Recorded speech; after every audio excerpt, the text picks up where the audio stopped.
Sanamente es una coproducción de CNN Chile con Fundación Rasmus y Grupo CAP.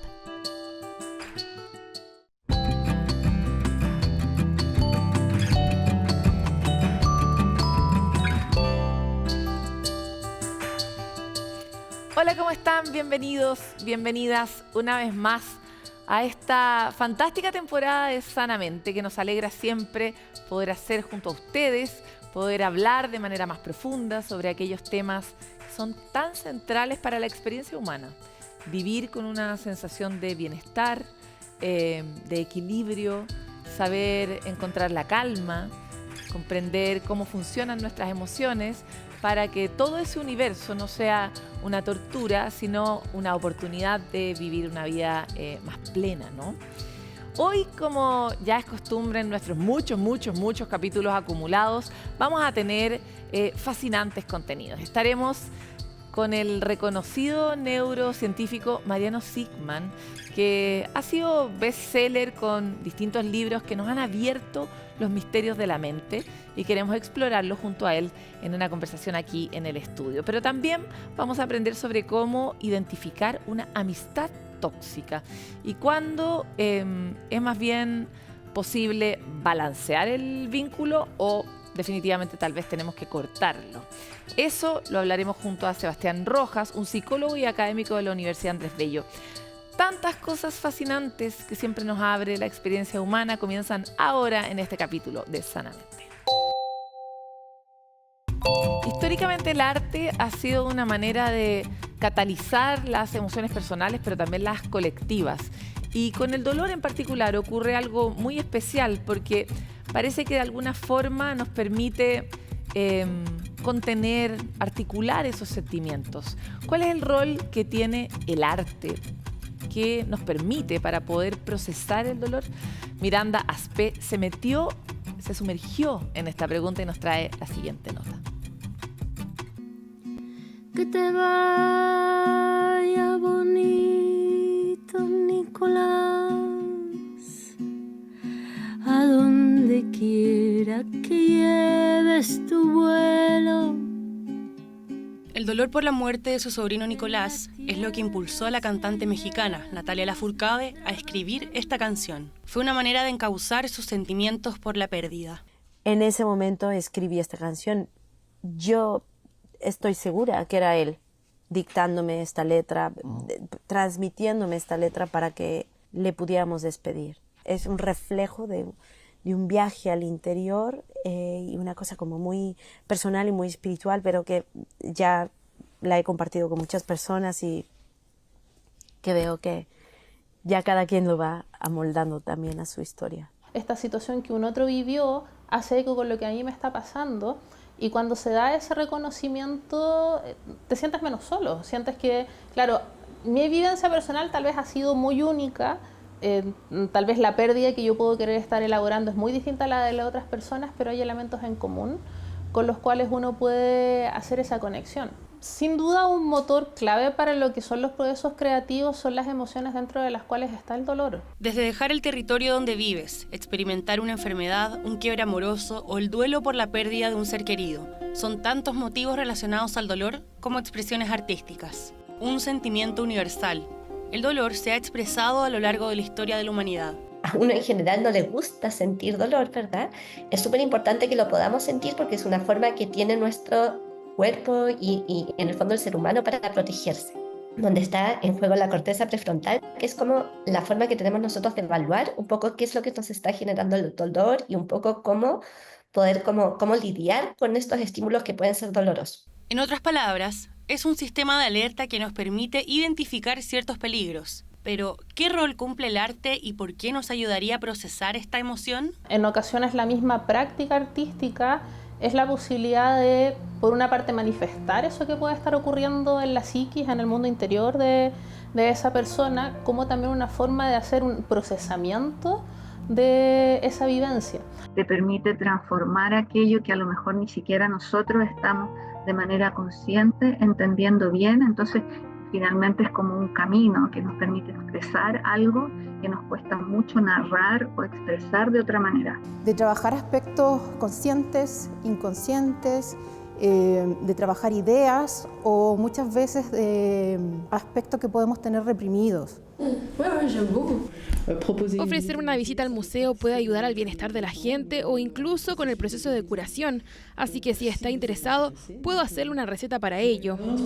Tal como lo escucha, recetar una visita al museo ya es parte de un proyecto piloto en un pueblo en Suiza, pensado en el potencial del arte para reducir el impacto del trauma, disminuir el riesgo de deterioro cognitivo y la mortalidad prematura. A las personas que a veces tienen dificultades con su salud mental, les permiten un momento olvidar sus preocupaciones, su dolor, su enfermedad, para ir a vivir un momento de alegría, de descubrimiento.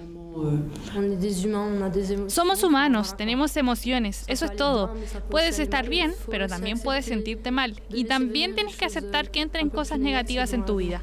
La posibilidad de conectar con una obra no es exclusiva de la gente que a lo mejor sabe de arte o que sabe de historia del arte, que maneja los conocimientos más técnicos. Las imágenes están disponibles para quienes se acerquen a ellas y yo creo que toda persona puede encontrar en ellas la posibilidad de esa conexión, de algo que está fuera de uno, pero que se puede ir haciendo eco con aquello que puede estar presente en el mundo interno de cada persona.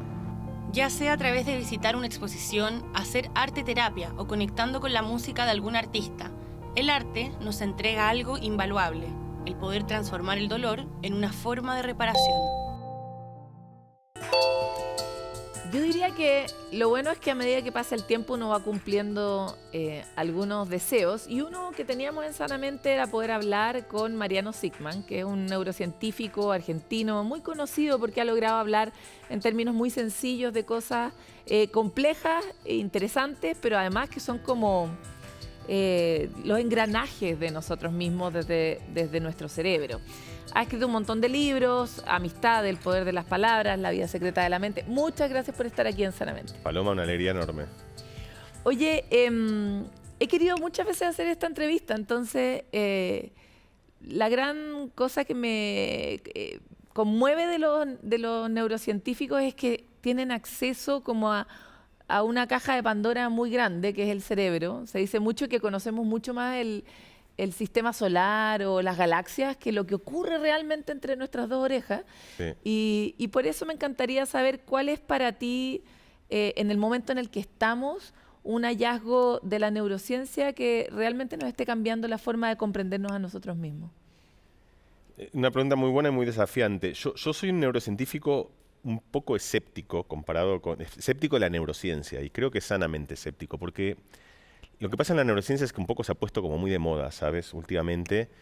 Y entonces me parece que muchas veces se usa el cerebro como una especie de eufemismo para referirse en realidad a lo que nosotros pensamos como el pensamiento, ¿no? Entonces, por ejemplo, alguien dice, bueno, tu cerebro quiere que tú salgas a correr. El que quiere salir a correr eres tú, quiero decir. O sea, a lo mejor tu cerebro quiere otra cosa, que es que hay algo que puedes decir que las endorfinas producen un estado cerebral que eventualmente hace que te pongas en movimiento. Y ahí lo simplificas mucho. Pero no es solo un tema de simplificación, sino es un tema de como de quitarse la responsabilidad, ¿sabes? Como no soy yo, es mi cerebro. Y entonces eso te da como cierta comodidad, ¿sabes? O sea, no soy yo, es mi cerebro que quería hacer este tipo de cosas. Entonces, yo además de contar la neurociencia durante muchos años la he hecho, siempre me he hecho como de manera crítica la pregunta que tú acabas de hacer, que es como, ¿cuál es un descubrimiento genuino del cerebro que en realidad no es solo una metáfora, sino que hemos descubierto algo del cerebro que nos permite entendernos a nosotros mismos de una manera que sin haber observado el cerebro no lo hubiésemos entendido? Y cuando pones esa exigencia, en realidad, que yo creo que hay que ponerla, te quedan muy poquitas cosas. O sea, te empiezan a quedar como algunas pocas cosas. Yo te voy a contar una que a mí me conmovió bastante, porque tú eres madre y yo soy padre además. Noam Chomsky, que es un lingüista. Lo entrevistamos acá. Bueno, qué orgullo haber sido coentrevistado de Noam Chomsky. Él tenía como esta idea de ¿por qué esta especie de paradoja, ¿no? ¿Por qué no es tan fácil aprender el lenguaje de pequeños, que es tan difícil? ¿Cómo puede ser que una niña de 2 años, que todavía no sabe hacer 2 más 1, ya tenga 4.000 palabras, que las conjugue, que las ponga en el orden correcto, que pueda expresar ideas? Y Chomsky tenía esta idea de, bueno, el cerebro está como predispuesto para el lenguaje. Y es algo, entonces, pero ahí tiene que apelar al cerebro, porque si no, no lo puedes entender. Y entonces, esto era una conjetura, no una teoría. Yo hice mi doctorado en Estados Unidos, luego me fui a Francia, y en Francia trabajé con Stanislas Dehaene, que no sé si Dehaene, lo dicen muchos, que es otro gran neurocientífico, y con su mujer, Ghislaine Dehaene, y ahí hicimos un experimento en el que a niños y niñas muy pequeñas las poníamos en un resonador, lo cual es completamente inocuo, de hecho es más inocuo que una ecografía, y claro, ellos no pueden todavía hablar y contarnos de su experiencia mental. Entonces, para entender lo que les pasa, ahí sí tienes que meterse en su cerebro, porque es la única vía que tienes. ¿Cómo se enciende el cerebro en el fondo? Nosotros lo que hacíamos es le poníamos frases para ver cómo reaccionaban. Y entonces, el cerebro tiene una parte que es como la corteza auditiva, que reacciona al sonido, luego tiene módulos que trabajan más en la semántica, y tiene un área que está aquí adelante, muy famosa, que se llama el área de Broca, porque es la que articula y produce el lenguaje. Una persona que tiene una lesión en el área de Broca tiene lo que se llama una afasia, que es que puede entender el lenguaje pero no puede producirlo. Y lo que nosotros vimos es que un bebé muy pequeño, cuando escucha frases, no solo se le activa la región auditiva, sino que se le activa y de manera muy consistente la región de Broca.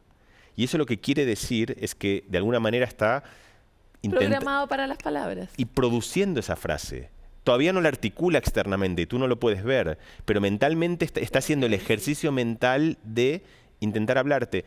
Y yo en ese momento, cuando descubrí eso, poco tiempo después tuve a mi hijo, y me acuerdo que, ¿por qué te cuento esto? Porque fue un descubrimiento sobre el cerebro y no sobre la psicología, que para mí cambió el vínculo que yo tengo con mi hijo. Hacia allá exactamente iba mi pregunta, porque a mí me ha cambiado mucho. Todos los descubrimientos que hoy hay, o la información que hay disponible, tal vez no son descubrimientos, sobre lo que le pasa a los cerebros de los niños en entornos adversos, en términos de, por ejemplo, si un niño es maltratado, si tú no le hablas a un niño, si tú lo dejas así tirado, si lo ignoras, si lo minimizas, la cantidad de conexiones de su cerebro disminuye. Así es. Y ese impacto tan literal y tan concreto y directo, por supuesto que tiene que cambiar nuestras conductas. Entonces, me parece muy, muy lindo el ejemplo que das, porque tenemos una cápsula en Sanamente que habla justamente de lo importante que es tratar de hablarle a los niños, aunque los niños no sean capaces, incluso que solo te miren. Hay un momento en que los bebés son muy poco interactivos y que a veces se ponen un poco aburridos para los padres, pero aún así es tan importante hablarles, ¿no? Pero es que para mí justamente porque eso toca algo esencial de la compasión, que es que para ser compasivo con alguien tienes que entender qué es lo que anhela, ¿no? Y eso no siempre es evidente. Por ejemplo, suponte que hay una persona mayor tratando de cruzar la calle, ¿no? O una persona ciega, una persona que tiene dificultades. Entonces cualquiera de nosotros inmediatamente se acercaría casi instintivamente y le diría: señora, necesita ayuda, porque tú detectas muy fácil la necesidad del otro. Pero mucho del drama humano tiene que ver justamente con que la necesidad del otro muchas veces es opaca. O sea, tú no te das cuenta que el otro está pasándola muy mal, está sufriendo mucho. Pasa constantemente. Tú estás en una fiesta, en un concierto, y hay 10.000 personas y hay uno que está sufriendo, pero horrores, y hay al lado otro que está así, y que no es que es mala persona, es que no tenemos buenos detectores para muchos aspectos de la necesidad humana. Entonces, a mí me gusta esta idea, y eso es en general, yo siempre remito a un texto que para mí fue muy, muy influyente, que es un pequeño fragmento de Borges y Bioy Casares, que ellos lo titulan El mundo es ancho y ajeno. Como diciendo, justamente a nosotros nos cuesta mucho sentir lo que está sintiendo la otra persona. Hacemos todo un esfuerzo enorme, que son las palabras, los abrazos, el cariño, para remediar esa opacidad que muchas veces tenemos de nuestra propia capacidad de expresar nuestro sentir.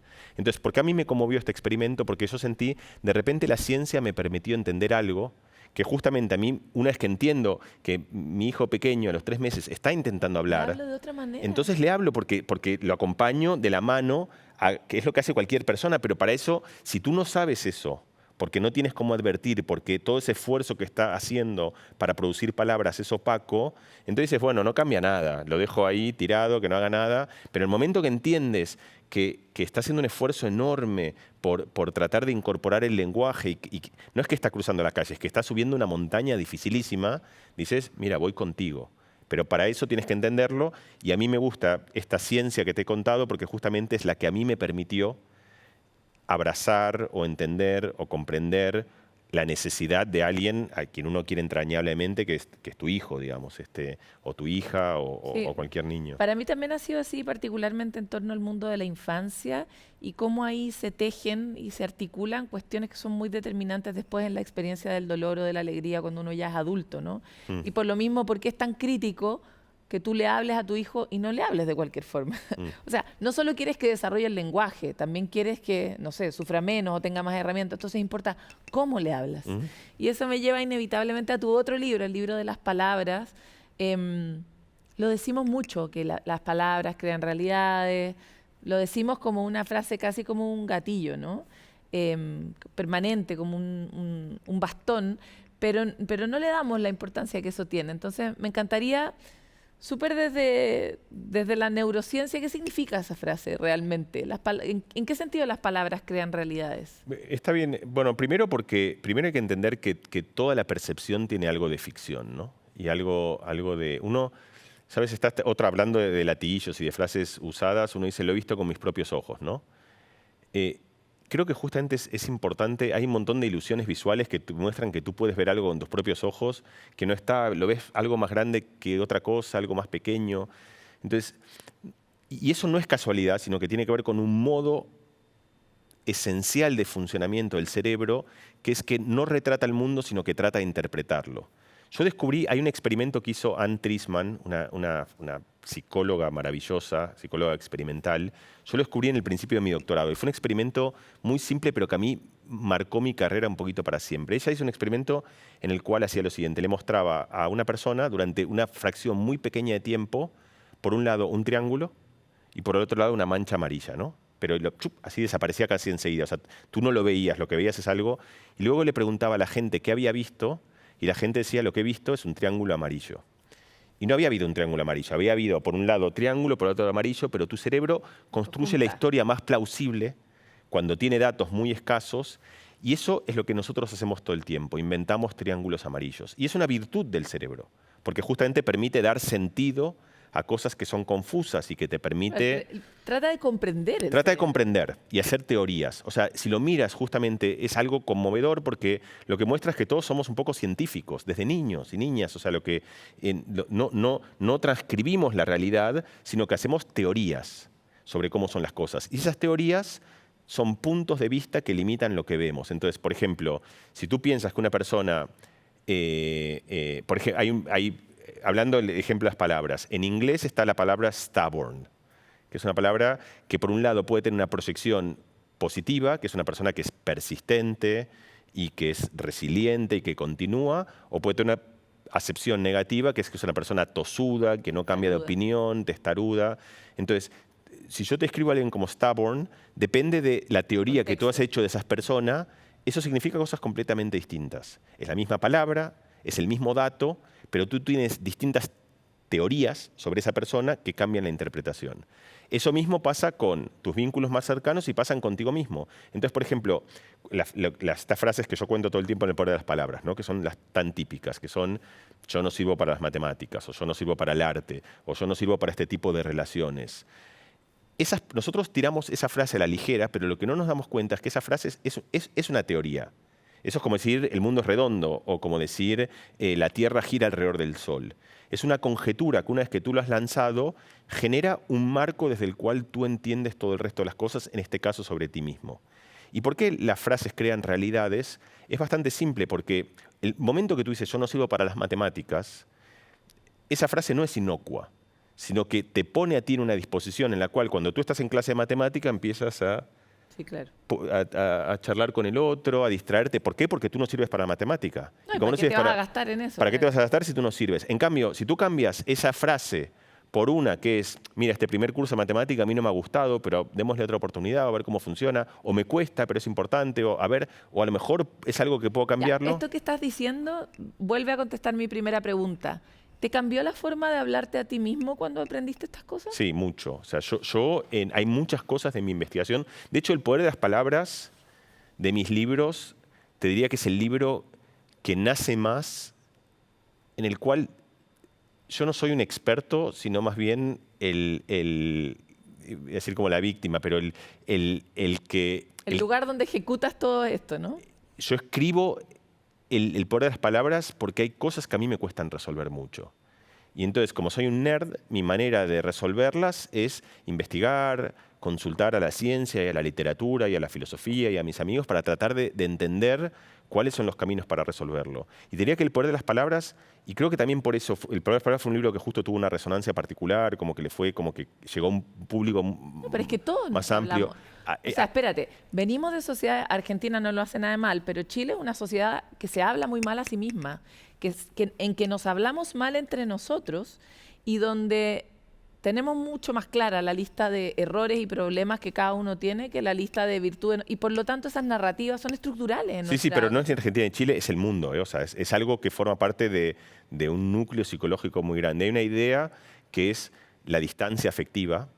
Entonces, tienes distancia afectiva con no sé, por ejemplo, una persona de la cajera del supermercado, tienes en general una distancia afectiva muy grande, no es alguien o con el empleado del banco, con la persona que te cruzas en la calle. Luego tienes como un círculo de conocidos, un círculo de amigos, tu pareja, tus padres, tus hermanos, tus hijos, y en el centro de todo eso está uno mismo. Digamos, uno es como y a medida que uno va pasando de lo más lejos a lo más cercano, cambia una inclinación psicológica muy marcada, que es de lo que se llama, digamos, de una especie de en el centro máximo está una perspectiva crítica, de juicio, de tratar de cada cosa de la vida pensar si está bien, si está mal, cómo podría ser mejor, que tú no la tienes con el cajero del supermercado. Con el cajero del supermercado tienes otra que hace las cosas y las observas de una perspectiva más contemplativa, más compasiva. Por eso se da... Casi hay una paradoja que está en el comienzo de todo lo que yo hice en el poder de las palabras, que es también una muletilla que yo he repetido 1000 veces, pero es que es para mí tan clara, que es una persona, hablamos antes, una persona común en la calle se cae y tú te acercas y le dices, señora o señor, ¿qué le pasa? ¿La puedo ayudar? Esa es la perspectiva compasiva. Una persona tiene un problema, lo primero, tú no piensas primero si lo ha hecho mal, si lo ha hecho bien, lo que piensas es cómo ayudarla. Si esa persona eres tú y te caes, lo primero que uno se dice es qué tonto, qué idiota, cómo iba distraído. Y entonces, ¿por qué uno consigo mismo lo primero que se pregunta no es cómo estás, qué puedo hacer para ayudarte?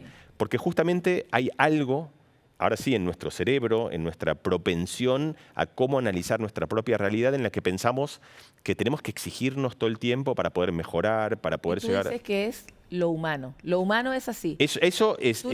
Sabemos si, por ejemplo, no sé, yo tengo la idea de que los colombianos se tratan mucho mejor, por ejemplo. No, eso ¿No hay una diferencia cultural? Seguro que hay diferencias culturales, o sea, y en el Buda, en el Tíbet, debe ser un poco más compasivo consigo mismo que nosotros dos. Y además se entrena, esto es importante, o sea, cuando digo que es humano, digo que es algo, que es una inclinación, como una especie de automatismo por defecto que nos surge a casi todos. Pero justamente esto no quiere decir... que es una confusión típica, que algo sea constitutivo y biológico, no quiere decir que no se pueda cambiar, se puede cambiar. De hecho, la manera de cambiarlo es entenderlo y entender, también para cambiarlo es bueno entender que justamente que no es tan fácil de cambiar, porque hay todo un aparato constitutivo de nosotros mismos que opera en el otro sentido. Que opera en otro sentido. De hecho, mira, yo te voy a dar un ejemplo. A mí, lo que fue para mí más, si yo te hubiese dicho una cosa que yo hubiese querido cambiar, es justamente este aspecto en el trato con mis hijos. Yo me di cuenta que yo, por ejemplo, con mi sobrino estoy comiendo y mientras como con mis sobrinos cuando eran pequeños, la conversación estaba en el índole de la fiesta, de la celebración, del disfrute. En cambio, cuando comía con mis hijos también, pero yo todo el tiempo era el padre y el educador, y si comían bien o si comían mal, si hacían algo, todo el tiempo... Y yo dije, ¿por qué no puedo salir de ese modo y simplemente... ¿Por qué soy un obtuso que todo el tiempo tiene que estar como recordándome que soy el padre, que les tengo que... Entonces, o por ejemplo lo mismo, alguna vez que me ha pasado también, que mi hijo se caiga y en vez de salir a dar un abrazo, decirle, pero te ¿cómo dije no 10 veces que no mires. Y yo detesto eso de mí. Sí, claro. O sea, si tú me puedes decir algo que yo elegiría poder cambiar de mi estructura, entonces a mí el libro me ayudó para eso. Pero una cosa que quiero contarte que es importante, que es que no es que me propuse hacerlo y al día siguiente lo cambié. Sí, claro. Me propuse hacerlo y al día siguiente seguía haciéndolo, pero había una diferencia, que es que cuando lo hacía, yo ya tenía como a mí mismo desde afuera diciendo, has visto, has caído en lo que... Y un día no lo hacía, y después 3 veces, o sea, lo hacía menos. Y ya el día que no lo hacía, también lo miraba y celebraba y decía, de a poquito. Es como ya con eso, es como Kill Bill, ¿sabes? Cuando ella queda toda que no puede moverse y de repente mueve el dedo índice y dice, ya está, este es el principio que puedo hacerlo. O sea, no lo he terminado. Empieza un nuevo uno mismo. Uno mismo que tú te das cuenta que puedes esculpirte, te das cuenta que lleva tiempo, pero te das cuenta que el camino llega a fin si le das el tiempo y el aire que necesitas. Claro, y es muy lindo porque de alguna forma lo que dices tiene una base científica muy profunda y es esta posibilidad infinita de nuestro propio cerebro de cambiar. O sea, como que uno pudiera recablearse siempre. Difícil, lento, más esforzado, menos esforzado, pero siempre eso es muy esperanzador para la vida por delante, porque cuando uno vivía como, no sé, a ti probablemente te crió una persona que te dijo así soy y me tienes que aceptar así, y es como... Francamente, sí. Estoy viva teóricamente solo ahora y me toca aguantarte de esta manera, como que también es un determinismo muy terrible. Oye, tengo para hacerte como 54 entrevistas más, pero tengo que ir cerrando esta y necesito hacerte esta pregunta porque algo que la neurociencia de distintas etapas humanas nos ha empezado a entregar como alimento es la idea de que todo esto que nosotros creíamos que nos hacía bien, efectivamente nos hace bien. O sea, por ejemplo, para el mejor envejecimiento del cerebro, si nosotros comemos más sanamente y hacemos ejercicio y tenemos relaciones de amistad y nos preocupamos de nuestros vínculos, probablemente tu cerebro llegue mejor a viejo. Entonces, ¿qué cosas tú has recogido de la neurociencia que le recomiendas hoy a las personas para tener una sensación mayor de bienestar? Por ejemplo, todo lo que acabas de contar con tus hijos es algo que se traduce en bienestar de esos niños, de ti mismo, de tu autopercepción, muy concreta, porque ya no eres el ogro, ¿cachai? Sí. Mira, yo creo que en general una primer cosa que está enarbolada en todas y para mí es como esencial es justamente el entender que un engaño, es lo que hablamos antes, que nuestro cerebro suele sacar conclusiones precipitadas sobre cosas en las cuales en realidad no tenemos casi ni idea. Sobre nosotros mismos, o sea, no sirves para esto, sobre una persona que te la encuentras y dices, con esta persona viviré las mejores cosas, otra que dices al revés, no, esta es aburrida, es un pelotudo y no tendré nada que hacer y te has perdido la oportunidad de conocer a alguien maravilloso. Entonces, esto lo decía Kahneman, el premio Nobel, él decía, si yo pudiese cambiar algo de la condición humana, cambiaría esta ilusión que tenemos de certeza de casi todas las cosas que opinamos. Y yo eso lo ejerzo muy fuertemente, y te diría que es como una oda a la duda. A poner en duda nuestras convicciones más grandes. Eso no quiere decir que luego tienes que votar, y cuando votas a alguien o decides dónde vas a vivir o dónde tus hijos van al colegio, tienes que tomar decisiones. Pero está bien tomar esas decisiones a veces cuestionándote incluso las cosas que te parecen más incuestionables. Yo eso lo ejerzo todo el tiempo. ¿Cómo lo ejerzo? Juntándome con gente que piensa distinto, cuando viene mi hijo y me habla de cosas que me parecen muy raras porque son de otra generación, en vez de saltar a machacarlo, decir, es inteligente y está diciéndome algo, ¿por qué no escucho eso? Y al revés, crezco y aprendo distintas... También, tú decías antes, cuando las generaciones, o sea, mi abuelo, si yo le decía tocar la guitarra eléctrica, le parecía un error, pero si tocaba el violín estaba perfecto. Y yo debo estar haciendo las mismas cosas, ¿no? Con mi hijo, que debe haber otra guitarra eléctrica ahora, que a mí me parecerá que a lo mejor será jugar al Fortnite o al League of Legends, que a mí me parece que es algo muy mal, pero que él lo ve como algo que tiene virtud y valor y que yo no puedo verlo. Entonces, para mí este mero ejercicio de entender que hay una ilusión primordial, que es el que creer que sabemos mucho más de casi todas las cosas, que sabemos mucho más de quién es la buena gente, de cuáles son las buenas maneras de hacer las cosas. Incluso de que algo es objetivamente algo. Exacto, una memoria. A mí me pasa, ¿sabes? O sea, lo recuerdo.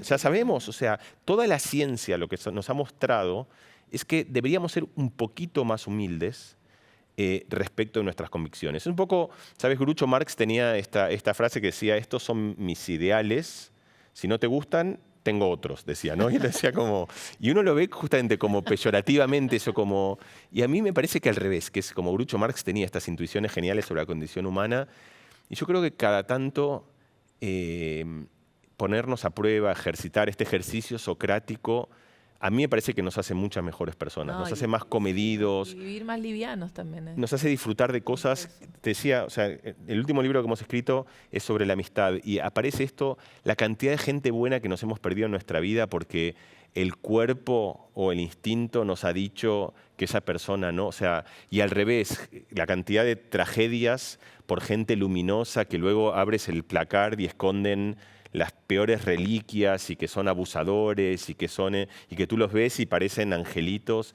Entonces, todo esto otra vez significa haz las amistades que tengas que hacer, pero no tengas esta cosa de el cuerpo es sabio, se las sabe todas.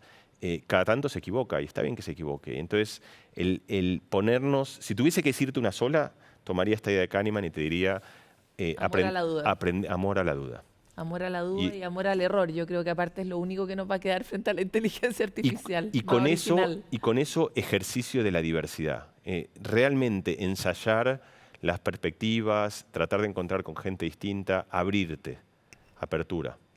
Te quiero agradecer por esta entrevista. Cuando vuelvas a Chile, vuelve por favor a nuestro programa que seguiremos hablando. Así será, con mucho gusto.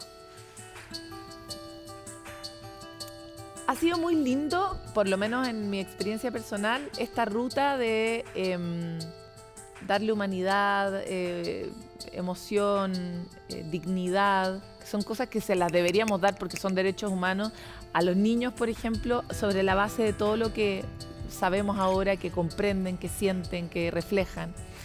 Y por lo mismo los invitamos a seguir haciéndose estas preguntas y conocer todos estos contenidos, leer estos libros, porque también mejora inevitablemente la forma en que interactuamos, ¿no? Vamos nosotros a ir a una pausa, pero volvemos con mucho más de Sanamente luego de ver esta breve cápsula ciudadana.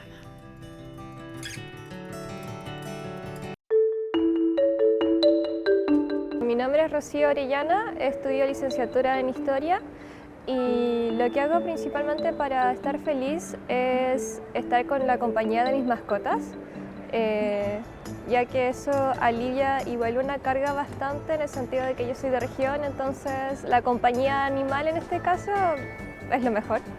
Con el simple hecho de verlos ya me sube el ánimo.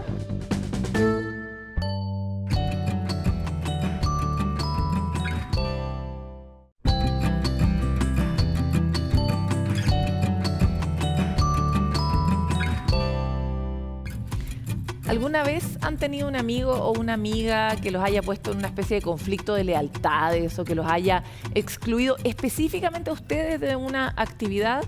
Pues podría ser una señal, porque tal como existen parejas que son tóxicas, también existen amistades tóxicas. Sebastián Rojas, psicólogo de la Universidad Andrés Bello, nos ayuda a tener ciertas claves para reconocer qué y cuál es una amistad tóxica en la siguiente cápsula, experto. La idea de amistad tóxica es un concepto que se popularizó mucho durante el último año, especialmente en Internet. Es cuando vemos un patrón constante en el cual el amigo ignora, mejor dicho, lo que el otro necesita, no hace caso de las necesidades, o bien muestra un patrón de acción o de conducta en el cual hace sentir mal o menos importante o poco relevante a su contraparte, ¿no? Siempre pueden haber desacuerdos, los amigos no están siempre de acuerdo. Sin embargo, la presencia constante de estos elementos hace que veamos una relación de amistad que sería tóxica. Reparar una amistad tóxica es difícil porque para ser tóxica no tiene que haber sido amistad propiamente tal. Uno puede reparar una amistad que está pasando por un mal momento, pero donde el lazo de amistad que está a la base es un lazo que ha probado cierta resistencia y que prueba ser benevolente para ambas partes, prueba que aporta a ambas partes, ¿no? Que entrega seguridad, afecto, soporte, una serie de cosas. Cuando una amistad es tóxica, lo que estamos viendo es que el patrón que da forma a esa amistad mantuvo constantemente ciertas características las cuales uno de los miembros no recibió mucho de esa amistad. Y una amistad que sea bajo esas características no sería una amistad propiamente tal. Entonces hay algo extraño en el concepto. Si una amistad es tóxica, no es una amistad.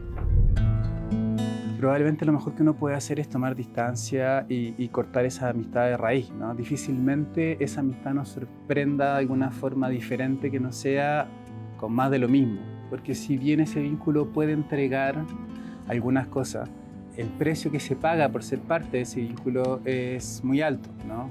Difícilmente encontremos ahí esas características de amistad que estamos buscando y por las cuales entramos inicialmente a esa relación de amistad.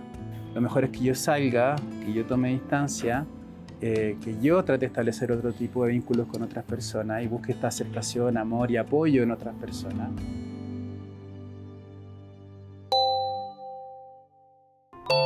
Bueno, llega el momento de los puntos de encuentro donde compartimos algunas ideas, citas, iniciativas que puedan ayudarnos a hacer comunidades o a sentirnos mejor.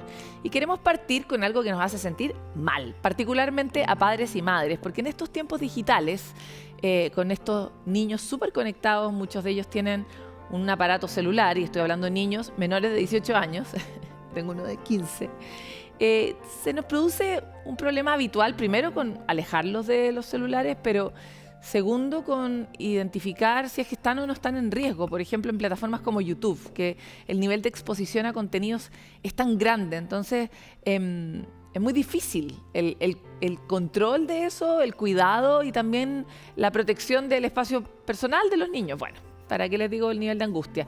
Frente a esto, YouTube ha desarrollado una iniciativa que justamente busca avanzar un poco en las soluciones de estos temas. La iniciativa se llama Bienestar Digital Juvenil y busca impulsar contenidos que promuevan, fomenten la alfabetización mediática, el aprendizaje, el desarrollo y el bienestar de niños y niñas, al mismo tiempo de protegerlos de los eventuales riesgos que puedan tener en línea. Esta iniciativa incluye a YouTube Kids y todas las experiencias supervisadas que tiene disponible esta red social. Junto a YouTube participan 10 productores y distribuidores de contenido infantil, como por ejemplo Miraculous Corp, Chuchu TV, El Reino Infantil y otros. Así que importante informarse para disminuir las ventanas de riesgo y también la alfabetización de padres y madres que tenemos que coexistir con estos aparatos todo el tiempo.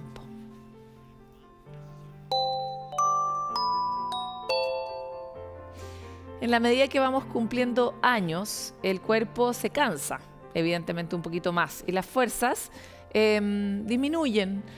Muchas veces esto resulta con que nuestros adultos mayores o las personas mayores empiecen a quedarse cada vez más encerrados o empiezan a moverse cada vez menos. Caminatas Paso a Paso es justamente un emprendimiento social compuesto de kinesiólogos que organizan caminatas en grupo para adultos mayores en distintas comunas de Santiago. Esta iniciativa ayuda a mejorar la salud física, pero también algo muy importante para esa edad, lo hemos visto en otras entrevistas sobre cómo llegar a la adultez mayor en plenitud, y es que genera grupos, que genera conexiones de hasta 50 personas, potenciando justamente sus relaciones interpersonales, las posibilidades de socializar de los adultos mayores, y también permite que las personas se conecten con la naturaleza, que ya sabemos científicamente que genera mayores niveles de bienestar. Pues estas caminatas ocurren en parques, al aire libre, y con eso se fortalece el sistema cardiovascular, aumenta por supuesto la sensación de felicidad, disminuyen los niveles de estrés. Si quieren conocer más sobre este trabajo y ver cómo pueden ser parte o recomendarle a alguien que conozcan que lo haga, visiten www.caminatas.cl.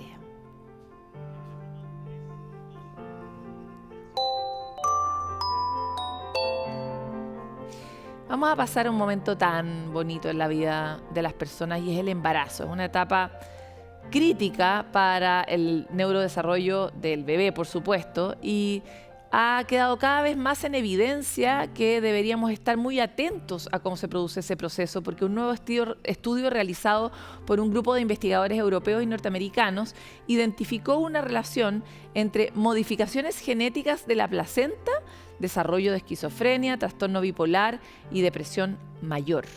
Conforme a los resultados, los investigadores determinaron que un cambio en el ADN de la placenta influiría en la expresión de estos genes asociados a este tipo de trastornos psiquiátricos. El descubrimiento sugiere que el riesgo genético podría presentarse justamente en el periodo prenatal, aunque los investigadores dicen que no todas las modificaciones se activan en la vida adulta. Esto refuerza la importancia de los cuidados durante el embarazo, abre las puertas a volver a pensar en decisiones terapéuticas para la prevención y tratamiento de trastornos psiquiátricos.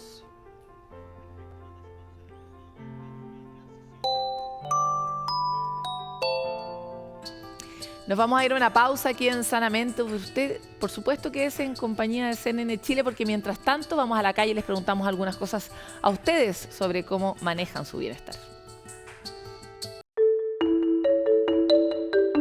Ahora último, hace 20 días que me dio el derrame, yo no hablaba así, yo hablaba de otra manera, más continuo, más claro. Venir a la playa me tranquiliza, mirar a los surfistas, mirar la playa, mirar los bañistas, todo. Me tranquiliza un montón.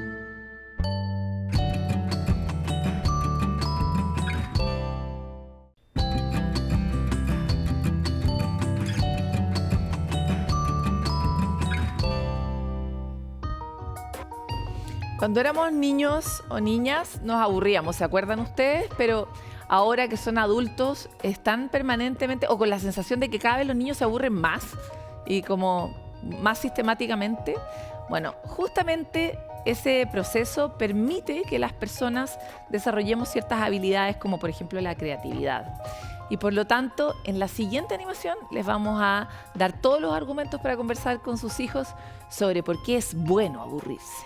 Vivimos en una época en la que aburrirse parece ser lo peor que le puede ocurrir a niños y niñas, y es que frente a los cientos de estímulos que tienen al alcance, no encontrar algo con lo que distraerse es una tortura. Pero ojo, porque aunque sea difícil sostener ese reclamo, el aburrimiento es una de las mejores cosas que les puede ocurrir. Cuando un niño se aburre, su cerebro no se apaga, porque al estar inactivo se enciende lo que los científicos llaman cognición espontánea, la que permite conectar ideas sin aparente relación, ofreciendo nuevas perspectivas y por consecuencia nuevas formas de entretenerse. Es en estos espacios cuando se activa la creatividad, la imaginación y la capacidad para resolver problemas. El aburrimiento tiene un rol clave en el desarrollo de las personas y más aún en el de los más pequeños, ya que les ayuda a entrenar la tolerancia a la frustración, el autocontrol, la independencia y la autoestima. Así que cambia tu mirada. Aburrirte parece negativo y tedioso, pero es solo una extraña puerta de entrada a un mundo de ideas, actividades e historias que los ayudan a desarrollar mejor su identidad y habilidades centrales para la vida, como la creatividad y la capacidad de encontrar nuevas soluciones a los mismos problemas. Y quién sabe, quizás en una larga tarde de aburrimiento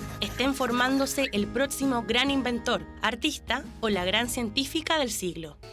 Llega el tiempo de nuestros recomendados y hoy queremos recomendarles este libro. Es algo que necesitamos hablar porque ¿cuántas veces nos ha pasado? Se llama El día en que mamá se transformó en dragón.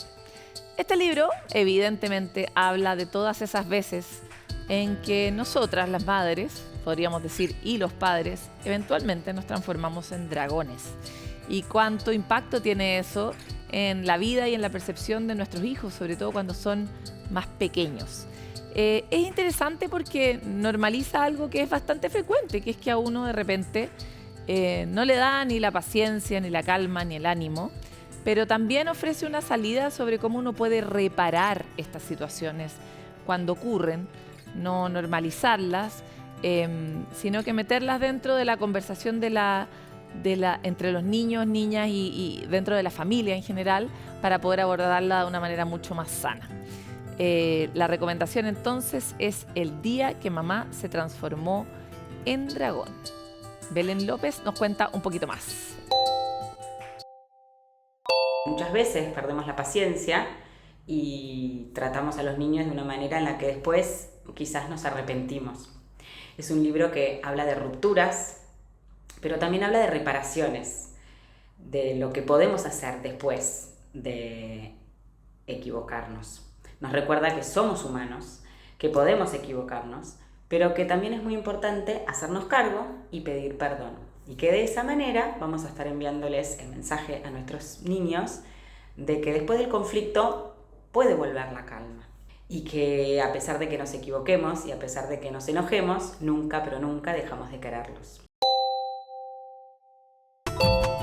Hasta aquí llega nuestro capítulo de Sanamente y siempre queremos darles algunos elementos para ampliar nuestra comunidad, encontrar tal vez un dato que sirva para asistir a alguien que hoy día esté necesitando ayuda o compañía. Y hoy se trata de la Corporación de Familiares y Amigos de Personas con Esquizofrenia, Corfades, ahí está, donde se promueve la recuperación de personas con psicosis. Ofrecen un acompañamiento integral a las personas que han atravesado una experiencia de este tipo para facilitar su inclusión social y aumentar sus niveles de bienestar. Tienen distintos programas, actividades diseñadas para efectivamente abordar sus necesidades, que son muy particulares y específicas. Por más información, ustedes pueden ir y visitar su sitio www.corfapes.cl. Nosotros hasta aquí llegamos, pero siempre queremos mantenernos conectados con ustedes a través de nuestros live, a través de nuestro Instagram, a través de nuestras páginas publicadas a través de YouTube, nuestras entrevistas, nuestros contenidos.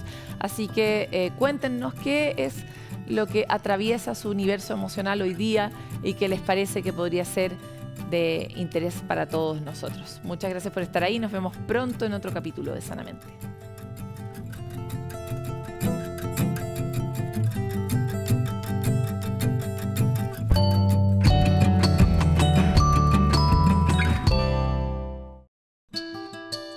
Sanamente es una coproducción de CNN Chile con Fundación Rasmus y Grupo CAP.